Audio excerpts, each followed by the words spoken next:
Hello, Rockstars. Gargudon here, and welcome to episode 7 of the Rockstars On The Road podcast here on GTABase. Today we are going to be focusing on a perhaps more controversial topic than usual, and that is how GTA Online has changed Rockstar Games as a company overall, as well as their products. Joining me for this is Joel, also known as NWhereabouts, and just before we kick this off, say hi and tell the audience a little bit about yourself. Well, I'm Joel. Glad to be here. I'm excited to talk about the topics that we're going to talk about.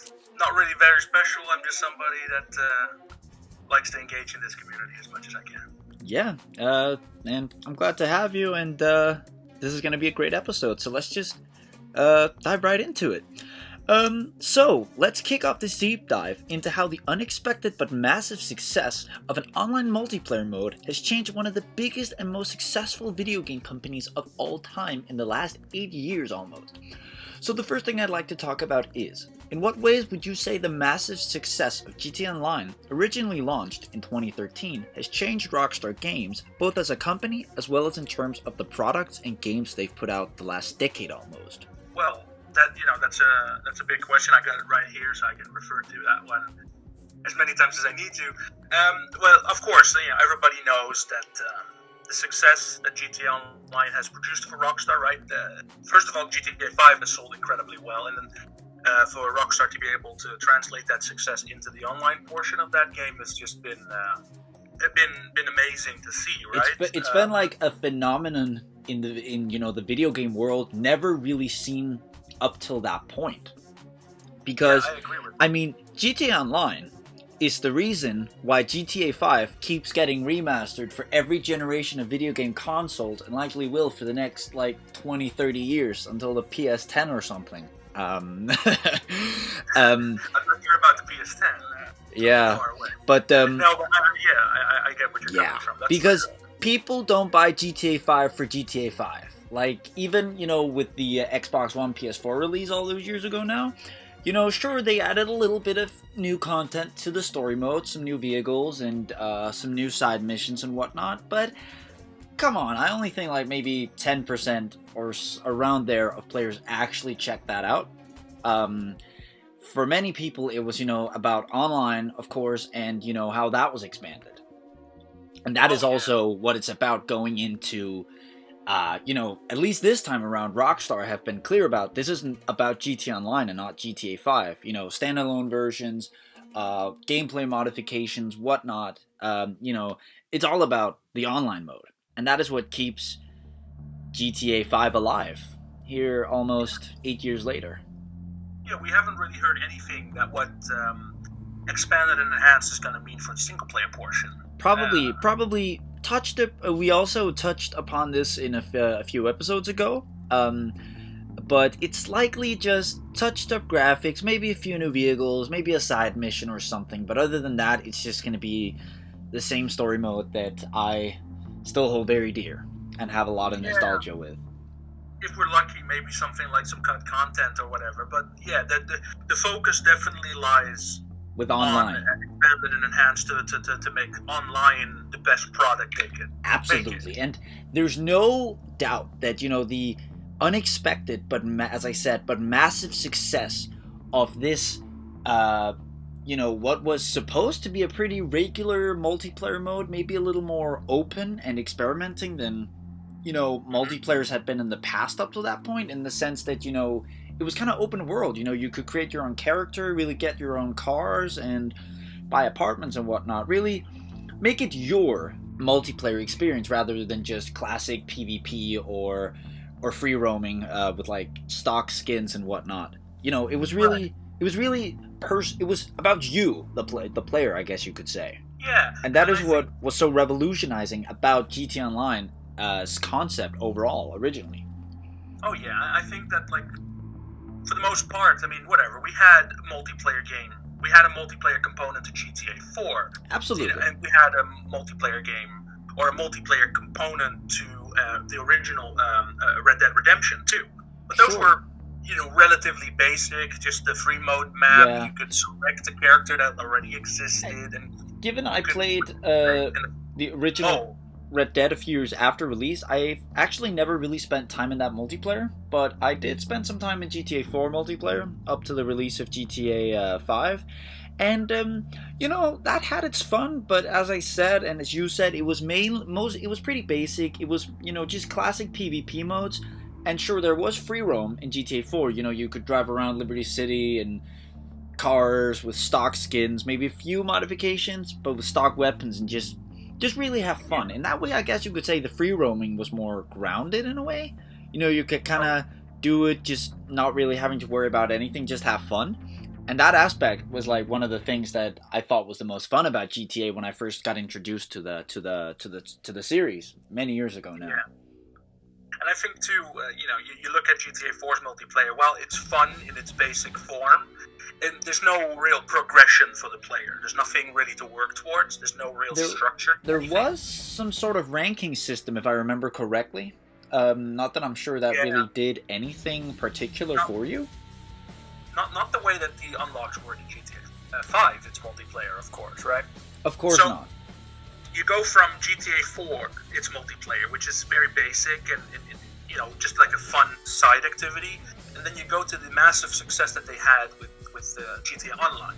First, I think Rockstar were able to communicate very effectively what they were trying to do with GTA Online. I remember the original gameplay video, August 15th, 2013. That is for someone like me, that's just like hits right in the nostalgia.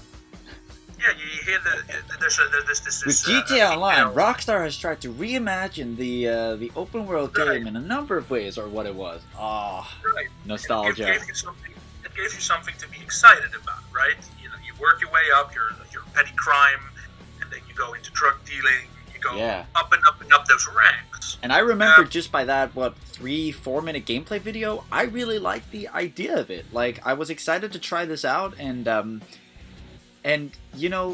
especially that era of GTA Online, that, as I call it, the golden era. I'd say about the first year, maybe year and a half. Let's say the first year of GTA Online. That is just like, that's the golden era. That when when it was overall just more grounded, and it was easier to, just do everything a little more casually in a way.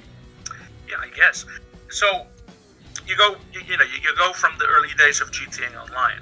People were having fun. People were dripping in and stuff like that. But for the most part, the numbers reflect that. Is that while online was people were having fun, people were engaging with the systems. Player numbers were actually falling at a relatively steady pace. When was this? 2015 or 2013? This was before the original Heist update had released. Oh, okay. I didn't know that, actually. If anything, on the contrary, I'd say I kept hearing about more and more players, like new players, arriving to GTA 5, just totally skipping story mode and just going directly to the online mode. There's definitely a portion of that, because at that time, the game was still, very new, so it was. The hot game to get, right? Yeah, and I mean, and let alone the fact you say that makes me feel old. I was what? I was 14 when the game came out originally. Totally badass, playing a Peggy 18 game, 4 years younger, and now I'm 22, and it's just like, what? One of the in terms of nostalgia, just like one of my favorite games of all time is almost a decade old. What? I'm beginning to feel old. It's gonna get older soon, anyway. Yeah. We're not done with GTA 5. No. There's gonna be it's gonna be like a generational game almost. Like, we're gonna be showing it to our kids, and then they're gonna be, showing the PS13 super expanded version to their grandkids, and it's ballistics. Well, I hope not. I don't hope it's gonna go that far. I do like online, and I do like GTA 5, but yeah. No, and I think that I think it kind of hit Rockstar by surprise too. Yeah. Because originally they had envisioned the game, and they were gonna make single player content. Yeah, that's I may have mentioned this in a previous episode, but there wasn't early 2014 a Newswire article saying, keep your eyes out for more online content coming soon, that announced High Life, those updates, and a continuation of the Trio story. Well, right. I'm waiting still. Yeah, and I think I think to the one extent they were kind of figuring out like what are we gonna do with the story. We know that remnants that were found, the Doomsday Heist that came out in 2016 was supposed to be single player content. And I also think I've said this before, but that would just have worked, I think, just narrative wise and mission wise way better as a story mode content. Let's say it takes place like a few years after the main game, and the world's in danger. Who does Lester call to save the world? He calls a film producer, Franklin, who maybe's gone legit into some like business type stuff, and a meth dealer. Counts on those three to save the world. I could have like a great kind of, and GTA 5 story alone kind of had that, I guess, more of a like kind of buddy action comedy vibe to it. And that could just have been like, really been built upon with a concept like that. Right. But, so there were a lot of scrapped ideas with GTA 5 in favor of GTA Online, right? Of course. I think that the turning point for Rockstar with GTA 5, because the single player, just box copies of the game were selling like hotcakes. They continue to sell like hotcakes. I mean, as of this recording, didn't they just pass 150 million copies? That is very likely. I may have I think I missed the headline, but it's probably likely. Yeah. So the single player keeps on selling. Like, of course, a lot of people are buying the game because GTA Online is included with it. There's no standalone as of now. But that is coming very soon, and that is, I guess, the logical thing to do in a way, almost, with the PS5, Xbox Series X release. Oh yeah, I think a lot of people are just going to not be able to justify spending $60 on GTA 5 again when they don't really care for the single player. They just want to get the online. So of course, offering online for $20 or $30, I think that makes sense. And overall, my assumption is like I kind of feel like, also based on what I've heard, what I've seen throughout the years, is that a majority of players, who picked it up after the release of GTA Online, they have never touched the story mode. And you can kind of say that is bittersweet in a way, if like some people like only just bought it for online, but really only played the story back then because they were forced to for 2 weeks. Right. Do you know what I mean? Like, obviously I love the story mode. Like, I have so much nostalgia with it. I don't play it that much anymore, but sometimes, like, here and there, I have a little period of time where I, like, come back to it frequently. And it's just continually, like, one of my favorite open world games. And, as I said, I have so much nostalgia with it. And, yeah, I just love the story mode overall.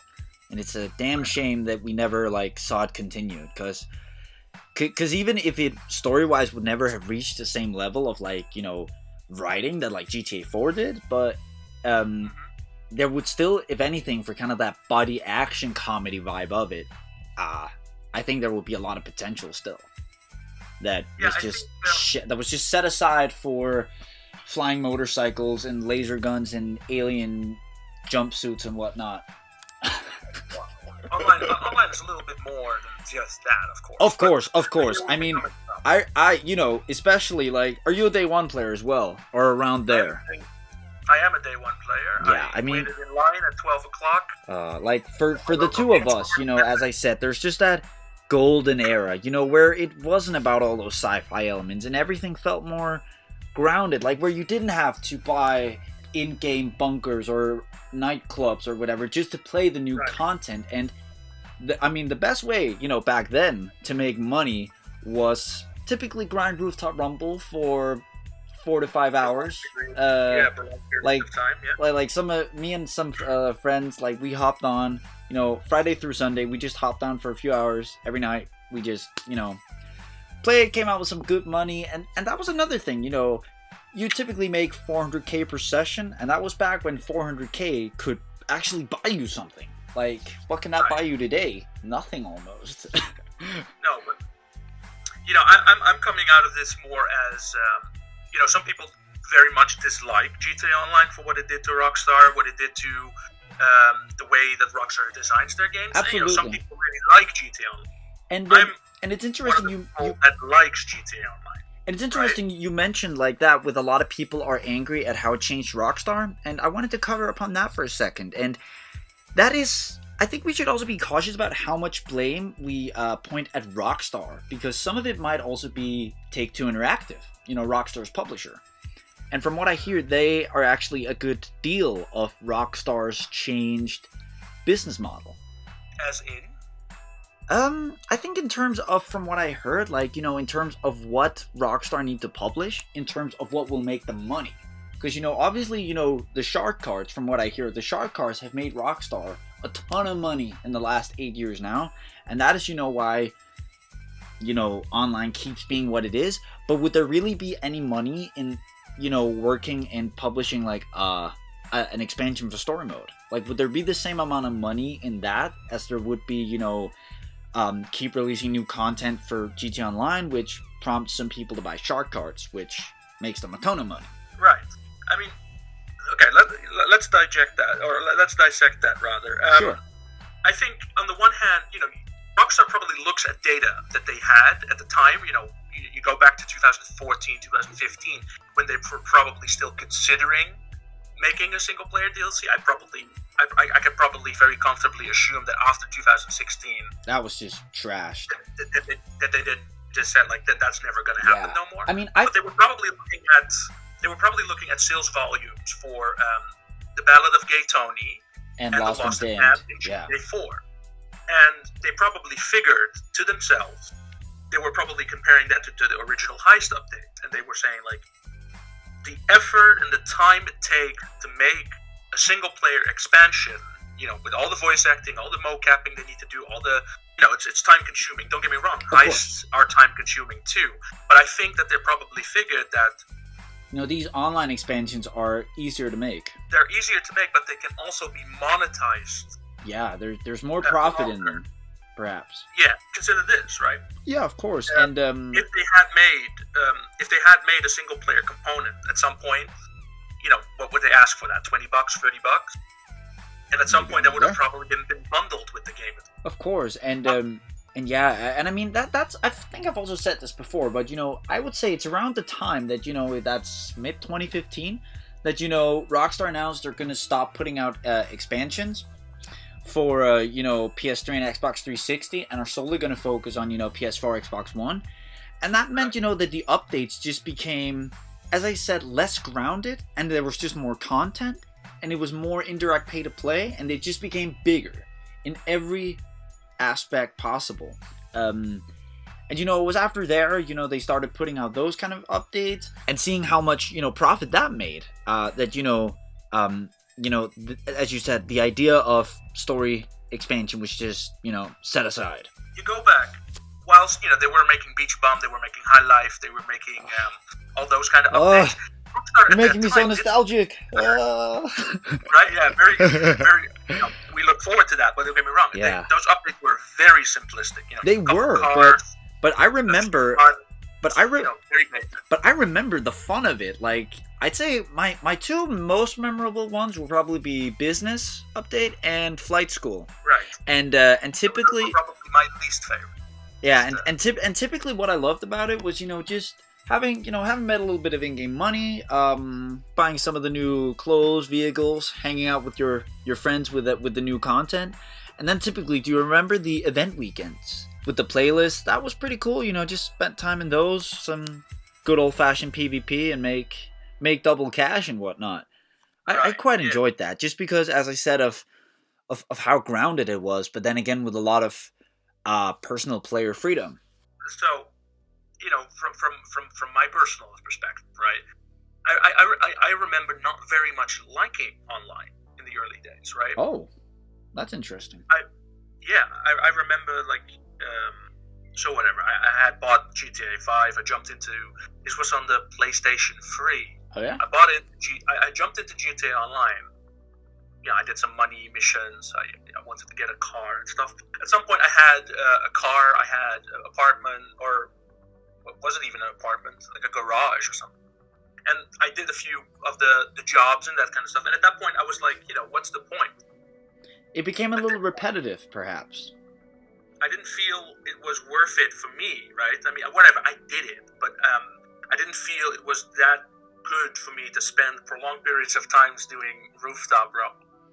to get a Z type, right? Yeah, I can see where you're getting at, and I think, as I said, like a lot for me, it might just be a lot of the nostalgia, and given how I've been pretty angry over online in later years, also being, butthurt I never got my story expansion and whatnot, but it's just when looking at what GTA Online has become, and like how much I've been playing it in recent years, and how much I've been enjoying playing it in recent years with all the new content and all the new types of content.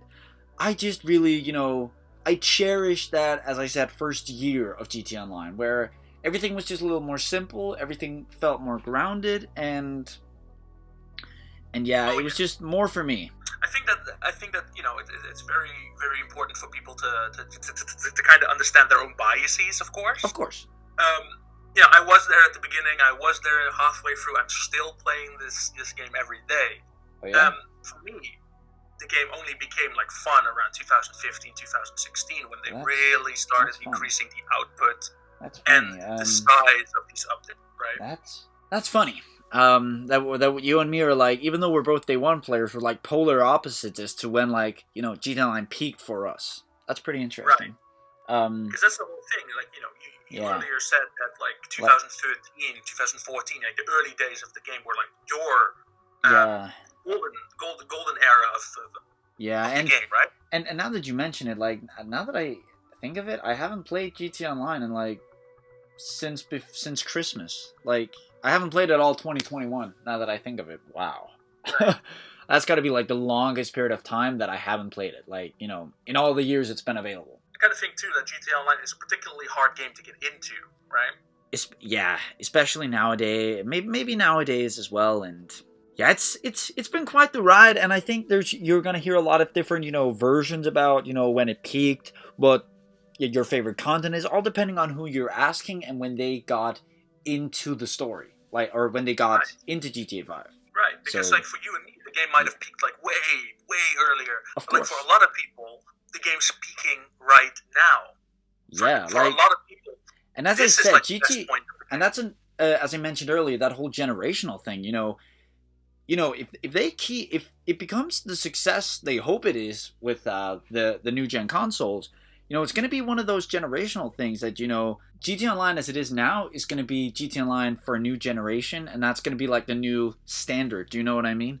Oh, I think so. Yeah, like almost. And I mean, I'm pretty convinced at this point too. If you consider like how much content there is in the game and how invested the core audience. Yeah, is, like, and that's the thing that comes out. And that's the thing. The demographic, the demographic and who they're trying to reach might have changed a little bit. We talked about this a few episodes back, but they've kind of gone a little more Saints Row-ish. Not that I've played it, but maybe to try and appeal to like a younger audience, maybe, or a more sci-fi liking audience or something. I don't know. Right, because of I don't even know. All the technological stuff. Yeah. That's what and added more of that stuff. And that reminds me, actually, not that I'm too strong on all those games, but that might also have been in pace with how, online multiplayers in general. Other games have also, evolved in recent years with something like Fortnite, for example, that, I haven't played, but I'm pretty sure I've heard everything there is to hear about it. That it becomes, a lot of different content, very kind of crossover in terms of genre, style, whatever. Right. And Fortnite mostly appeals to, a younger audience.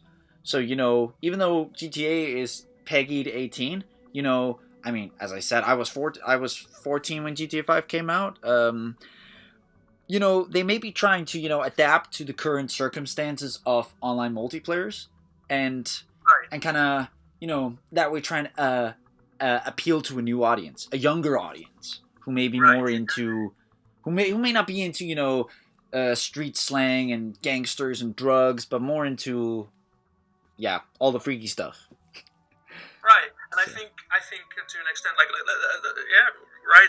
it's rated 18, but like with parental approval, if your parents say it's all right, you can play it at any age. Of course. Regardless of that, I think that Fortnite is definitely an inspiration for Rockstar. Not necessarily that they're going to make a better AL, but more that Of course not. Fortnite and Epic Games have set the stage in the current gaming landscape and have really shown what a live service game is supposed to be. Of course.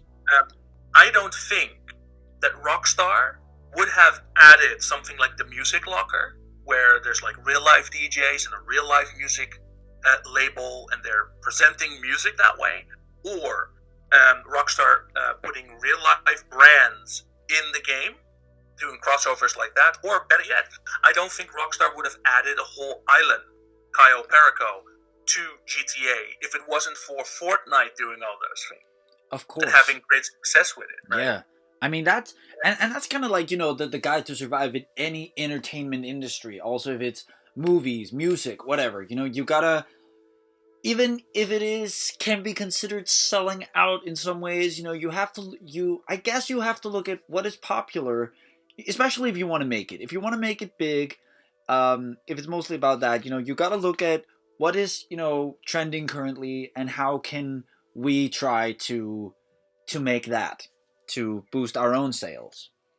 Right. In movies, it's basically just superheroes, and in music, it's, what is that nowadays? I don't even know. Rock is making a comeback, luckily enough, and yeah. No, but I think that's like kind of like the thing too, and as you see, like GTA's online updates, they're getting bigger and bigger because I think that's gaming audiences just demand more now.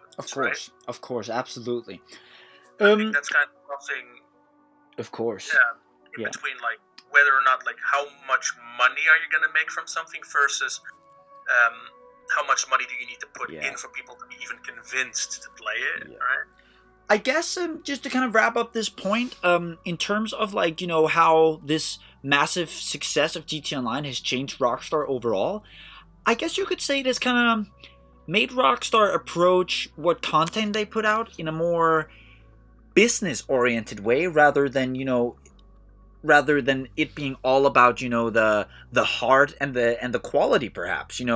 It's not necessarily about writing, an amazing story nowadays, like Red Dead on the levels of RDR2, GTA 4, etc., compared to, 10 years ago. But nowadays, maybe it's more about, putting out content that, will appeal to the audiences, if you can follow me on that. Right. And I think, too, that when it comes to, like, the way that they're handling the business, I think Rockstar has definitely transitioned from a company that used to set standards for video games. Yeah. Kind of following standards. Yeah, they're more following. They're more looking at what's EA doing, what's Epic doing, what are all our other competitors doing, and they're trying to figure out how to keep an ever-growing community engaged. Yeah. And right, but not and it's core Rockstar. Yeah. It's quite interesting you said that with setting standards, because if anything, GTA 5, when that came out, that was the best-selling piece of entertainment ever. Made headlines in every major media, gaming or not. And GTA 5 for a long time just set the standard for open world games. I'm gonna go as far to say that it still is. Like, I think still that is in a lot of ways. Like in a lot of good open world games today. Also, Red Dead Redemption 2, for example. That kind of structure of GTA 5 can really be felt, and has been felt in a lot of open world games that have been released since. Like everything from the first Watch Dogs, I'd say, to what else? I can't really think of many right now. Sleeping Dogs, Saints Row. Yeah, a lot of those games. Maybe a little bit Far Cry as well, from what I've seen. I think it's a testimony too that the fact that the game's 8 years old and they're still adding stuff to Los Santos, and the map still doesn't feel crowded. And the thing with GTA 5 is, regardless of where it goes from here, it's made its mark in video game history. Like, GTA 5 was knighted to Sir Grand Theft Auto 5 a long, long time ago. Just in terms of its status, legacy, etc. Oh yeah, whether or not you like online, whether or not you like GTA 5, a lot of people say, "Oh, the story was bad." I happen to agree. I didn't think the story was very good. I don't think the story was terrible, as I said, but it was more of like a buddy action comedy compared to the very serious, emotional, dark tone of GTA 4, which I adore. Right. And I'll also say this, right? Besides GTA 4, all GTA stories were stupid. Of course, in some ways, sure, but that reminds me, it's even before GTA 5 that Rockstar set standards for open world games. Even dating as far back as San Andreas, in 2000, almost 20 years ago. What? Even that game, also said this in the last episode. That game was ahead of its time and just set the new standards for open world gaming and video games overall, especially in that genre. You look at Saints Row. Saints Row came out a couple of years later. Saints Row had a lot of the features from San Andreas. Whether or not you agree that they were implemented better or worse, it had character customization, it had progression, it had car garages and an upgrade path. Just like CJ had. Yeah, absolutely. And your character at the end of the game. And even with GTA 4, they outdid themselves again, set even new standards. Like, I like to think that the whole single-player expansion that we've seen in a lot of games since, that was invented with episodes from Liberty City. In terms of structure and when that was released and when more single-player games started getting expansions. I mean, it's almost like Rockstar, invented that almost, if you ask me. Well, we're definitely, between like 2007 and 2000 and let's say 10, 11-ish. Like there were definitely a good amount of games that were like considered standalone DLC. Yeah, like I think it's around the early 10s that also other open world games like Assassin's Creed, also start receiving a short, way smaller but still single player DLC. Like the first time they actually did it in 2010 already with Brotherhood, and actually they've done it for a long time. They've done it ever since like Assassin's Creed 2 back in 2009.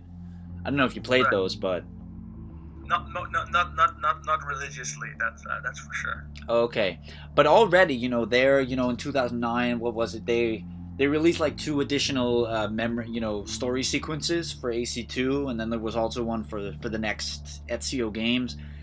And then they've just done it for every Assassin's Creed game since. Right. Kind of released one or two single player expansions. I kind of feel though that the single player expansion or the standalone DLC is kind of relic of like the early 7th gen of gaming. Like the early PS3 360 days? Yeah, kind of like that. I mean, even like the late Xbox and PlayStation 2 days too, but more of that. There was definitely a shift in gaming from single-player content to multiplayer because multiplayer was getting wider adoption, right? I think that's another thing that GTA Online had very much like luck with, is that it was the most-selling GTA game at the time that most people were very excited for multiplayer games, getting into multiplayer games for the first time. And absolutely. I think that Rockstar was very lucky too. Absolutely. Right? It's the kind of luck that they weren't able to really reproduce with RDR Online. Absolutely. And apropos Red Dead Online, like because I think we've covered this first aspect like in every way imaginable. We spent like almost 40 minutes covering it. So finally, I wanted to talk a little bit about what you think this change means for Rockstar Games as a company going forward, as well as the games they're going to put out in the future. And this could also, as you said, include Red Dead Online, basically anything non-GTA put out after GTA 5. Right. So, that's a very good question. I think one thing that's very important to know is that I personally, this is my personal opinion, I don't think that we would have seen many games out of Rockstar, whether or not online had succeeded or not. You're probably right, because that's the thing with Rockstar. For a good deal of years, like the late 00s and early 10s, they put out, whether that was their own game or they were just publishing, they put out a new game every year. Like, you had you had Midnight Club, GTA 4, Red Dead Redemption, Max Payne 3, LA Noire. They put out a game annually, but then came GTA 5, which that was their biggest project to date. So obviously they won't hire this studio to just okay, you go ahead, make like a new nowhere near as great game. They wanted to keep GTA 5 going for a while. Absolutely. Right. And I think GTA 5, it kind of just happened that way. But I think games were slowing down. Games were slowing down because games were getting bigger. And for a company like Rockstar, it's hard to justify releasing something in a poor state just to release something. Absolutely. Right? And from what they're meticulous detailing to make their open worlds the best that they can be, the most detailed, the most industry standard. I think that's going to continue. I think we're going to be at a point where, whatever. How long did it take for Red Dead to come out? That's the thing. Because almost, from how I understand the timeline of that, it was almost as soon as GTA 5 was put out, they went to work with Red Dead Redemption 2, like almost the day after.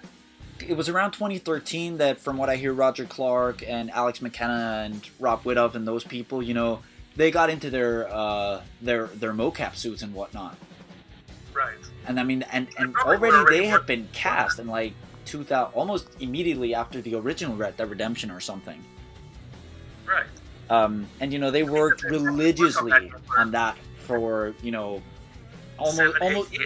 almost an entire decade. That game. Right. But there's no question, as you said, games got bigger. I mean, as much as you can say, looking at Rockstar's previous release schedules, and then the new one, that it took 5 years before like a new game they put out a new game. It was worth the wait, and Red Dead was just on a technical level 5 times the project GTA 5 was in terms of ambition, scale, all that stuff. And I think too, another thing it's important, not necessarily relevant because most people don't have the technical understanding, but of course not. Every 6th generation Rockstar game pretty much ran on the same engine, which was Renderware, which wasn't an engine that they had created themselves. The Rage, right? Well, no, this was before Rage. Rage only started with Table Tenants. Oh, yeah. And GTA 4 was also one of the first Rage games, right? Right. And yeah. I think I'm not strong on all that as technical engine stuff, so I'm not that strong on that. But a significant chunk of their previous released games were all running on the same engine, and that engine was fairly easy to use because it was an industry standard engine. Oh yeah. Plus, let's be honest, the difference from GTA 3 to GTA 4 isn't that big. Sure, it looks differently. Not in graphics when looking back at the GTA 4 graphics now, but for its time, it felt reasonable that was the beginning of the HD universe, and also just, if anything, in terms of physics, GTA 4 was, that was a big step.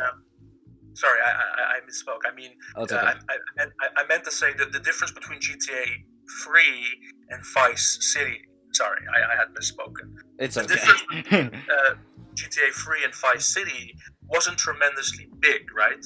Of course not. And in some ways, GTA Vice City was a downgrade. Like, the map was smaller, maybe more detailed, but smaller. Yeah.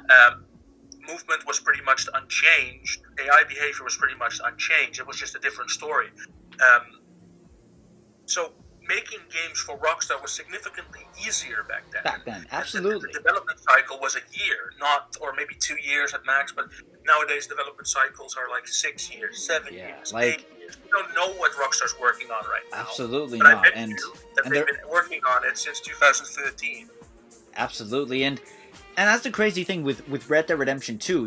Even if RDR2 on every level, was Rockstar daring themselves and pushing themselves more than ever, to make their biggest project ever, at least on a technical aspect. It's interesting, how RDR2 has never really had the same.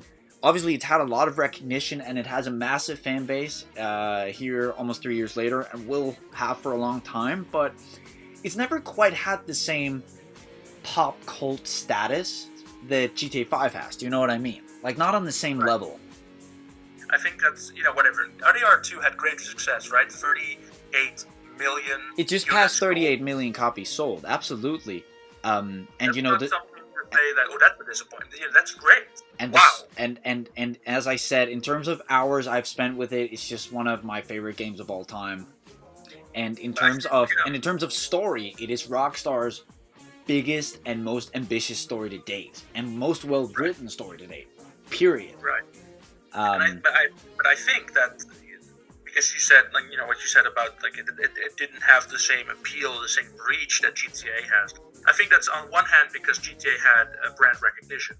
Sure, and it may be because GTA was a little more chill, I guess. It's that game that has never really been quite known for its story necessarily, but just as much the open world aspect, where you can, drive fast cars and crash cars and do stunts and whatever, while Red Dead has always mostly been known for, its story-driven aspect. So I think a lot of people didn't play the original Red Dead or Red Dead Revolver. So absolutely, like RDR was something they haven't heard of yet. And overall, Red Dead also has a more serious tone to it. Like I have a good friend, I have a friend, for example, he's always loved GTA, and he still loves GTA. When he just needs to unwind, he just, hops in a car, and does whatever. But he never really could get behind Red Dead, let alone because of the fact that, a lot of it is just riding on your horse. Then that's there I would say, oh, but you're riding through the most wonderfully animated landscapes and whatnot. But that, virtual exploring might not be for everyone. And no, I don't think it is, no. Absolutely not. Like, a lot of people just want action, fun when it comes to Rockstar titles. Where I am more just trying, get everything I can out of it. And I think let alone that virtual, how magnificent the open world is, I love to just explore it, just literally just get on my horse and spend 2 hours just riding around New Austin, doing nothing special. Right. But that could be the most boring thing ever to some other people, right? Absolutely, of course, and that's totally understandable, and that's where we're just different as players. Right. I think too, one thing that has always surprised me, right? I mean, there's a very vocal fan group for RDR. A lot of the fans are very vocal about how it's the best game ever, how it's a masterpiece, and I've always noticed, and it definitely is in a lot of ways. And I would say that too, considering alone. I mean, even though it's not that old a game, there is a lot of nostalgia in it for me, and considering how much hype I had for it, and it's just great. I tend to agree. I think the story is great. I have no intentions of replaying it personally because I'm one of those people that also subscribes to the idea that maybe it's one of those stories that is best experienced once. It's one of those stories that, given how, strong it is emotionally, that it will just never be the same, I'm not sure about that. I mean, I remember liking the story on my first playthrough and everything. Oh, yeah? But I also remember thinking that the game was extremely tedious. In terms of, it could get lengthy, or? I think the game was very lengthy. It was, but I would say it was for the better. That's a thing with Rockstar titles. I like the filler missions, I guess you could call it. It just makes everything feel a little less mechanic, and even the smallest mission, a character you meet there, you think, what does this matter? But then she shows up at the end of the game or something. Right. And that is what I think. With also a lot of GTA games in the past, especially San Andreas and such, there were a lot of those kind of filler missions. Some had relevancy later on, some didn't really matter at all. But if anything, it made for a sense of variation and such. Whereas GTA 5, I would say, was very mechanic. It was a shorter story, and perhaps it was very mechanic. There weren't a lot of those filler missions. You did have Strangers and Freaks and all that stuff. You did, but not in the main story. I do think that the reason why RDR didn't get as much of a following as GTA did, I mean, of course, don't get me wrong, GTA has been on the market almost twice as long, of course, but that still, the sales for RDR had slowed down faster than the sales did Sure. for GTA And 5. and that And I think the points that I just made about the game being slow, or the game feeling very slow paced, the story is very slow paced, I think a lot of players would agree with that. Right? Absolutely, The story might be very perhaps. good, but if it's hard to get into, a lot of people will just say, yeah, forget about it. I'm not going to play this. I'm going to play something that I'm going to have instantly fun with, or instant gratification. Perhaps, and that might also relate to what we talked about earlier. You know, the target audience, that Red Dead might, in reality, you know, appeal to a more, I guess, mature, maybe is the right word to use. Maybe a more mature audience compared to GTA, which is just a little for everyone really, and it's a game that's easier to play if you just, you know, want to play something casual and such. Right. Whereas Red Dead is very, very story based, and there's a lot of stuff to do in the open world, and that can get lengthy, all depending on your playing style and what you decide to do in that world.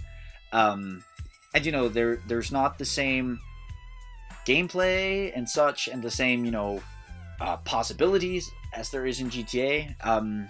So I think overall, you know, it's the fact that that RDR appeals to, as I said, a different target audience, and that target audience might, in terms of numbers, be smaller. Fewer people, as you said, RDR2 might have sold fewer copies, and it might have not as big a fan base, but the fan base that there is, you know, adore this game and really keep everything about it alive.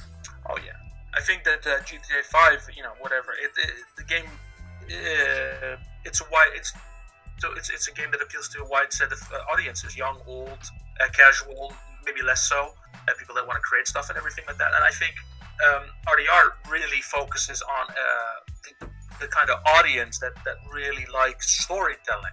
That Absolutely. wants a rich story from And that's a also video what game. I said with RDR, you know, overall being a game that is more focused on story-driven aspects compared to GTA. Right. And that's the thing with GTA also, you know, a lot of people might not consider themselves like fans of GTA. You know, they may have like never have heard of previous GTA games, which, especially for the younger GTA Online players, I think that's the case. Like, I think for a lot of people, GTA 5 and GTA Online were their first experience with GTA. Like either they haven't never played, or maybe they've never heard of some of the older gems, you know, 3, San Andreas, 4, etc. The amount of times that I hear that somebody hasn't played San Andreas is like shocking. Yeah. But I mean, understand it. For a lot of people, like, you go back, those are potato graphics. They don't have the nostalgia. Especially, and it's going to be hard convincing, you know, the newer generation of players to go back to those.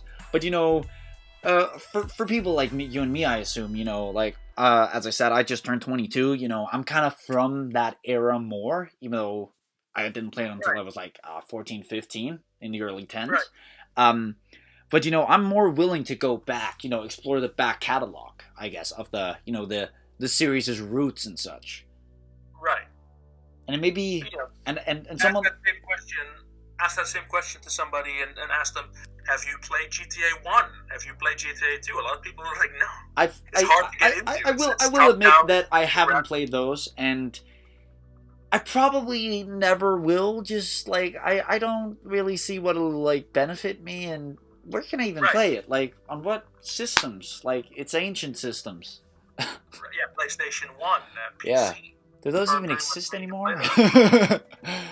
But that's the kind of same mentality that, like, younger players right now would have, saying like, oh, I'm not going to play GTA 4, I'm not going to play GTA San Andreas. Those are old games for old systems. Of course, but then again, those games are very accessible. You know, they're, especially on Xbox, you know, it's just a question of backwards compatibility, and I think some of them are available on, like, the PS4 market, and such. Sure.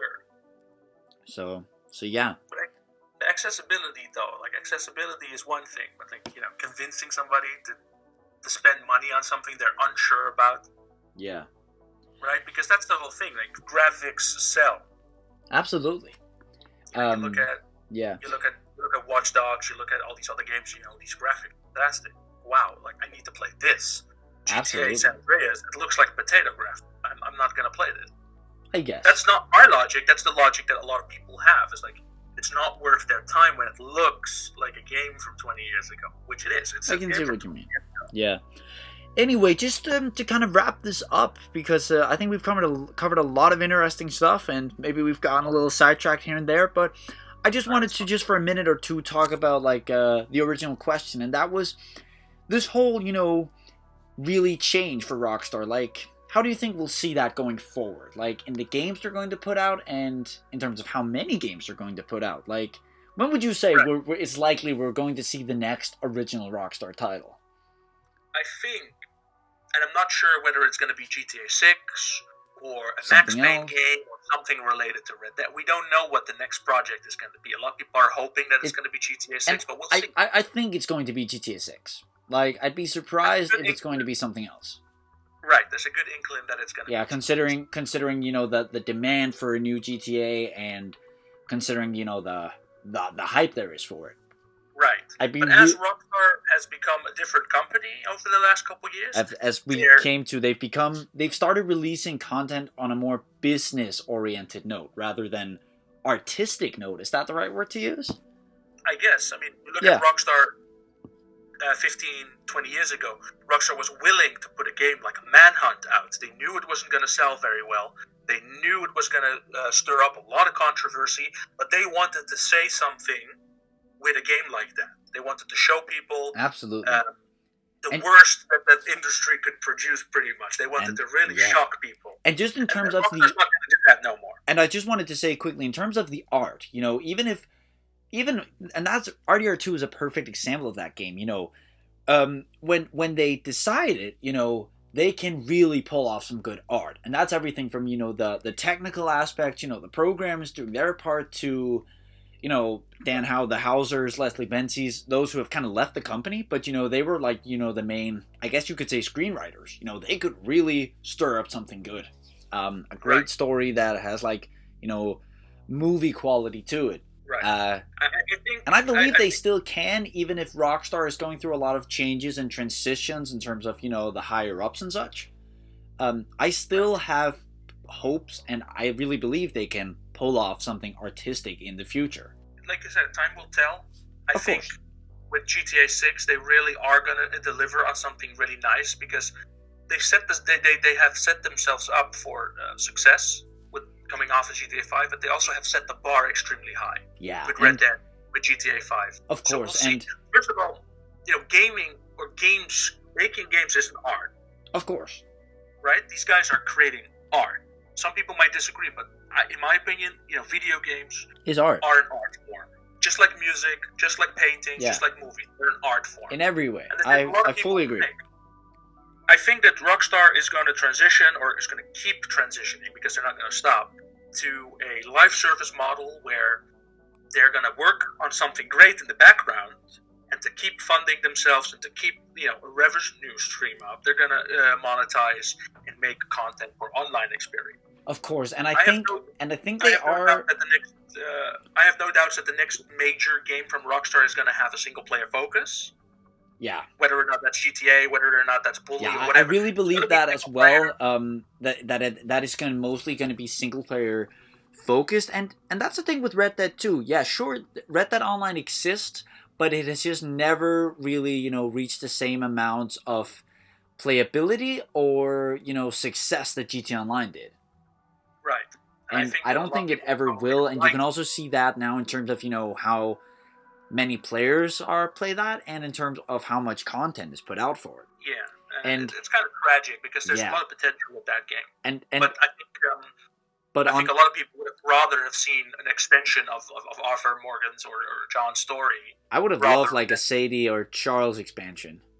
Yeah, especially a Sadie. More prologue stuff. Whatever they wanted to do, they could have done, but they chose to make an online game, and it hasn't translated the same success. Whether or not they're going to pull the plug prematurely or not, I don't think they will. Of course not. But even if we would have liked to see story expansion, as I said, there's no doubt that just the single player aspect of RDR2 alone has really has taken quite the fan base to it, even if it might not be as big or as diverse or legendary as the GTA fan base is, but it's there, and that game is loved, even if it never reached the levels of GTA 5.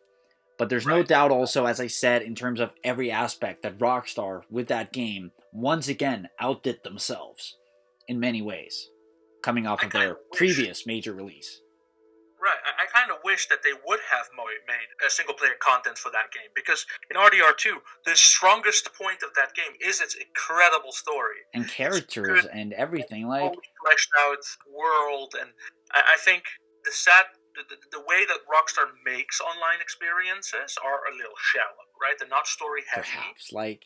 And there's no question that Rockstar as a company overall, also, as I said, with those... guys who've written a good deal of stories. What was it? It was the Housers, it was Leslie Benzies, I think Aaron Garbutt as well, if you remember his name.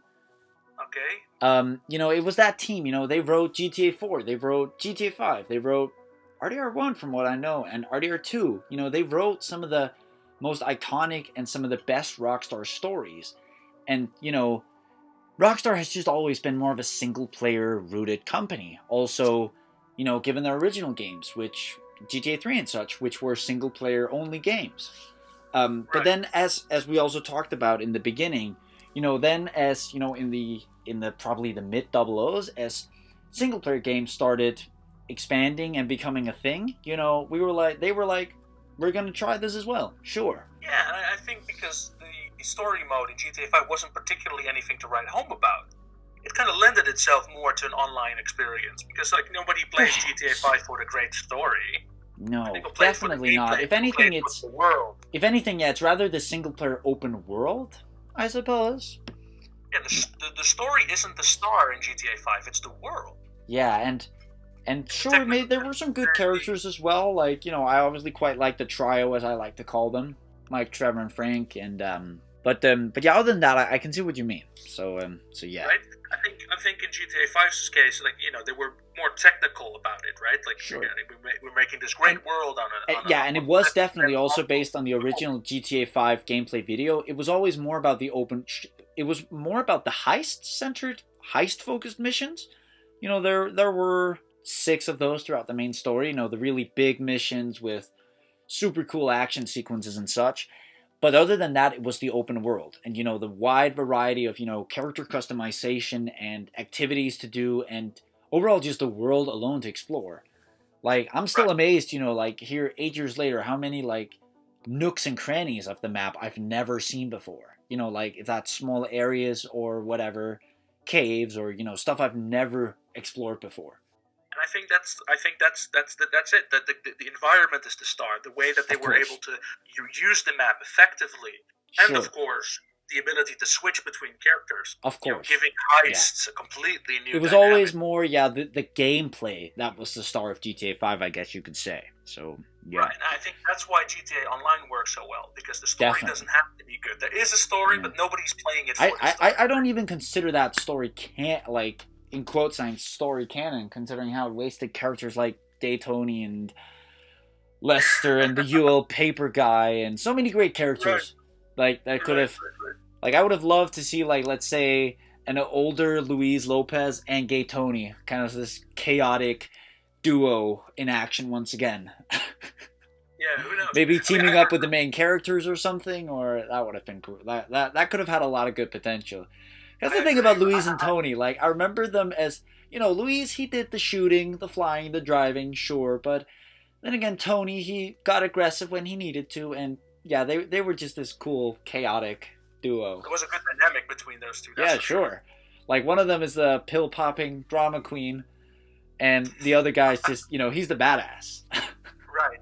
I love those two guys. And I guess overall with Gay Tony, that kind of buddy action vibe that was really utilized more in GTA 5 kind of started with Gay Tony. Yeah, no, personally, when it comes to GTA 4, my favorite part of GTA 4 is the Ballad of Gay Tony. Once Absolutely. that DLC dropped and I bought that one, I really enjoyed that one. I didn't much enjoy the main story as much as most people did. I didn't much enjoy the Lost and Damned as most people did, but I really enjoyed the Ballad of Gay Tony. It's great to hear, but we're actually going to be, in one of the next episodes, going to be doing, as I've said before, an GTA 4 retrospective. So I'm going to save some of the good points for that one, if that's cool. But that's gonna... other than that, I think we've covered everything there is to cover about this. Do you have any questions to ask me before we otherwise wrap it up? No, I'm pretty much satisfied.